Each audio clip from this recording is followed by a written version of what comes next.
Dans ce chapitre, on va parler d'arithmétique. Donc, qu'est-ce qu'on attend de vous dans ce chapitre? Eh bien, que vous sachiez faire, que vous intégriez, les notations n et z, d'accord? On va voir ce que c'est, mais que vous connaissez déjà, et la définition des notions de multiples, divisé par nombre pair, nombre impair. On a deux démonstrations phares qu'il faudrait au moins cours le principe. La première, c'est une valeur numérique de A, numérique entière de A, la somme de A est un de A, et le cas nombre impair est un nombre impair. Et quelques algorithmes aussi, quelques algorithmes à travailler. Donc, déterminer si l'antinaturel A est multiple d'un antinaturel B. Pour des entiers A et B donnés, faire le plus grand multiple de A inférieur ou égal à B, et déterminer si l'antinaturel est B. D'accord? Il y a des choses que vous connaissez déjà, donc la notion de multiple diviseur aussi, je pense que vous connaissez déjà. Donc, il y a en fait dans ce chapitre pas mal de rappels de troisième, mais qu'on va en fait aborder à un niveau un peu plus lissé.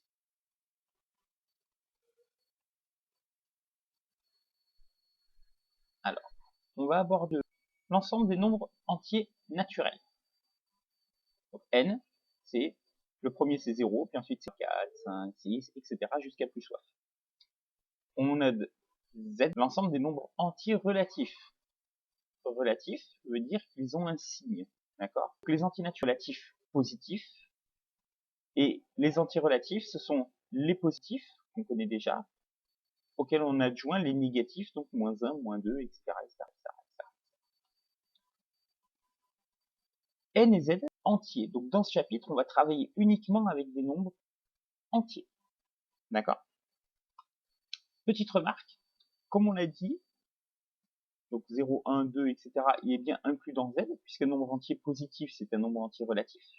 D'accord? Donc N, il est bien inclus dans Z. L'ensemble, tous les éléments de N sont dans Z.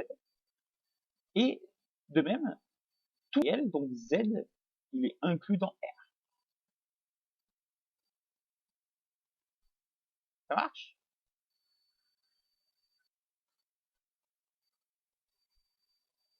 Alors, petit exercice dans lequel on va aborder des notions d'appartient, appartient pas, d'accord? Alors, est-ce que moins 2,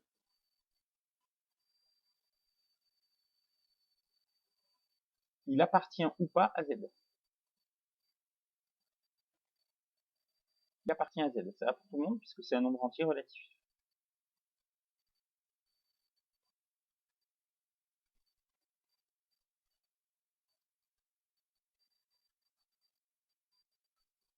Ici, on mettrait le symbole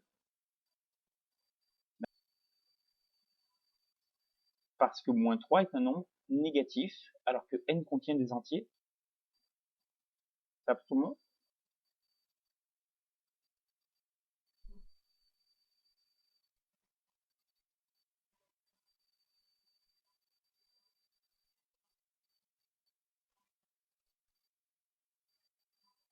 Un appartient à Z, puisque 1 est un nombre entier relatif, d'accord? Même s'il est positif, il est bien relatif puisqu'il possède un signe. Parce qu'il est positif. Dès qu'on parle de signe entier relatif, d'accord? Positif ou négatif. Alors, n,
Alors, 11.1.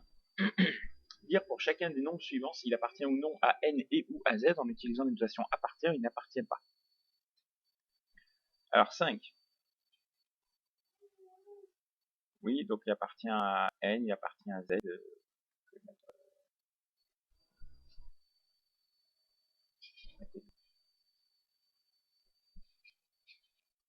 Moins 4. Il appartient à z, mais on est bien d'accord, il n'appartient pas à n. 2,7. Voilà, il n'appartient pas à z, donc de toute façon, ça n'appartient pas à z, il n'appartient pas à n. 15 tiers. Oui, il appartient à n, il appartient à z. Moins 49 septièmes. Il appartient à z, il n'appartient pas à n. Moins 3 quarts fois moins 8 neuvièmes. Il n'appartient à aucun des deux. Je suis d'accord. Parce que quand vous simplifiez l'action, ça fait 2 tiers.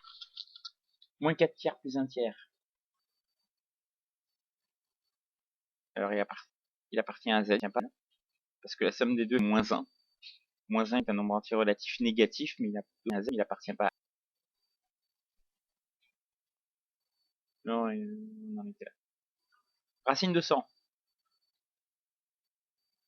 Voilà, il appartient aux deux, donc mettre n, qu'un nombre qui appartient à n, il appartient à z. Hein. De toute façon, c'est sympa, il appartient. 1,2 fois 10 puissance 2. Ouais, ça fait ça. À z, il appartient à n. Et 2 fois 10 puissance.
Donc, multiple d'un antirelatif, donc je reprends, hein. Soit A et B, deux antirelatifs.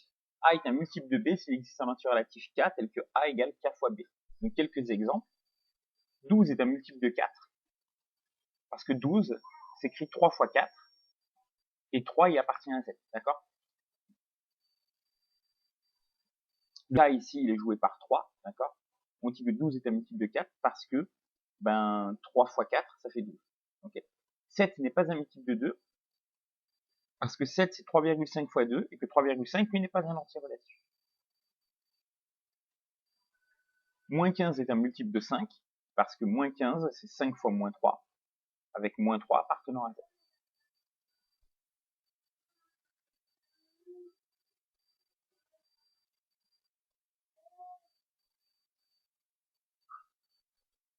Nombre entier. 0, c'est toujours 0 fois B. D'accord? Avec B quelconque. Donc 0 est multiple de n'importe quel entier. Et tout nombre entier relatif, il est multiple de 1. Parce qu'un nombre relatif quelconque A, il va s'écrire A fois 1.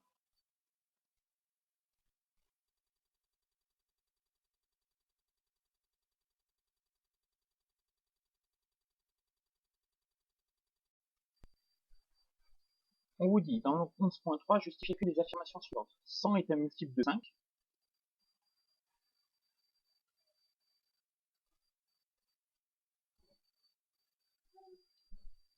Voilà.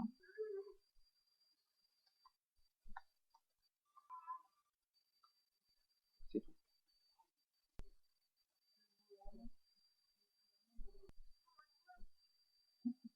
C'est bon?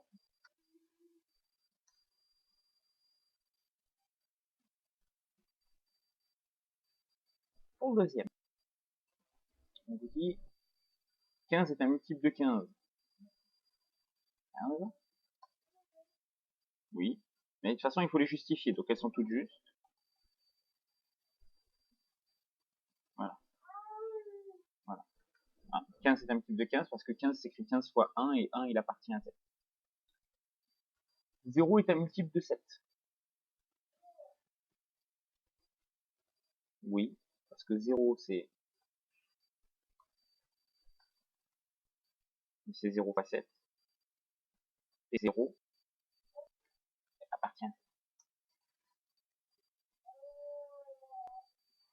Moins 36 est un multiple de 12.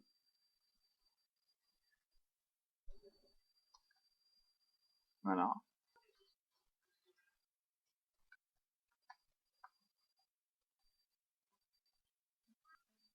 Moins 36 c'est 12 fois moins 3, et que moins 3 c'est un entier relatif.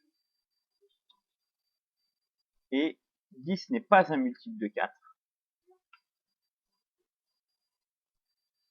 Alors justement, on va écrire que 10 c'est 2,5 fois 4. Et 2,5, lui, n'est pas, voilà.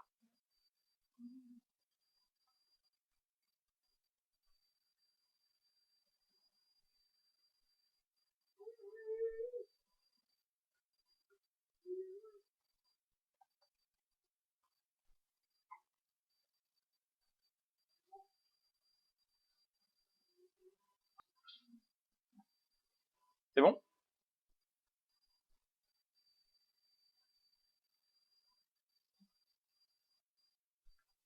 11.4. On prend n un entier relatif, on vous dit montrer que 6n est un multiple de 3. C'est bien, on a être, d'accord? Mais le principe lui-même ne change pas. Relatif.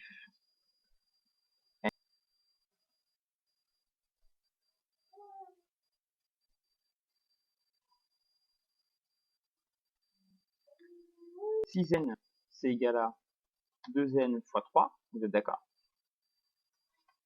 Et 2n, il appartient à z, car justement, n, il appartient à z. Et également, 2 appartient à z. Donc, 6n est un multiple de 3.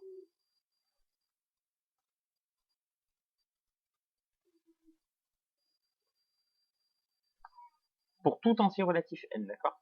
Ça marche, quelle que soit la valeur qu'on va donner à petit n. De la même manière, hein, pour tout entier relatif n, 15n plus 75, ben c'est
mon truc c'est aussi un multiple de 6.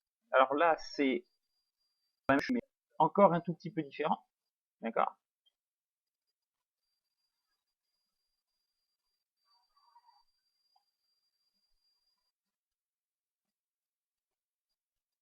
Donc je renverse un petit peu le raisonnement. D'accord? Je vais prendre l'antiratif n tel que n soit multiple de 15. Il existe donc k un antiratif tel que n s'écrive 15 fois 4. Or, 5 15, c'est 5 fois 3. On est d'accord? Donc, n, c'est 15 fois k, c'est ici 5 fois 3 fois k, c'est-à-dire 5 fois 3k. Et 3k, c'est bien sûr un antirelatif. K est un antirelatif, et 3 aussi. On vient de prouver que n est un multiple de 5. Multiple de 15 est un 21, c'est 7 fois 3. 77, c'est 7 fois 11. Donc normalement, ça va. Il y a deux multiples de 7. Montrer que 21 plus 77 est un multiple de 7. Il y a rien. Voilà. Donc en fait, on peut le dire comme ça. Hein. 21 plus 77, ça fait 98. Et 98, c'est 7 fois 14. Et 14 est un antirelatif, donc 98 est un multiple de 7. On pourrait aussi dire que 21 plus 77,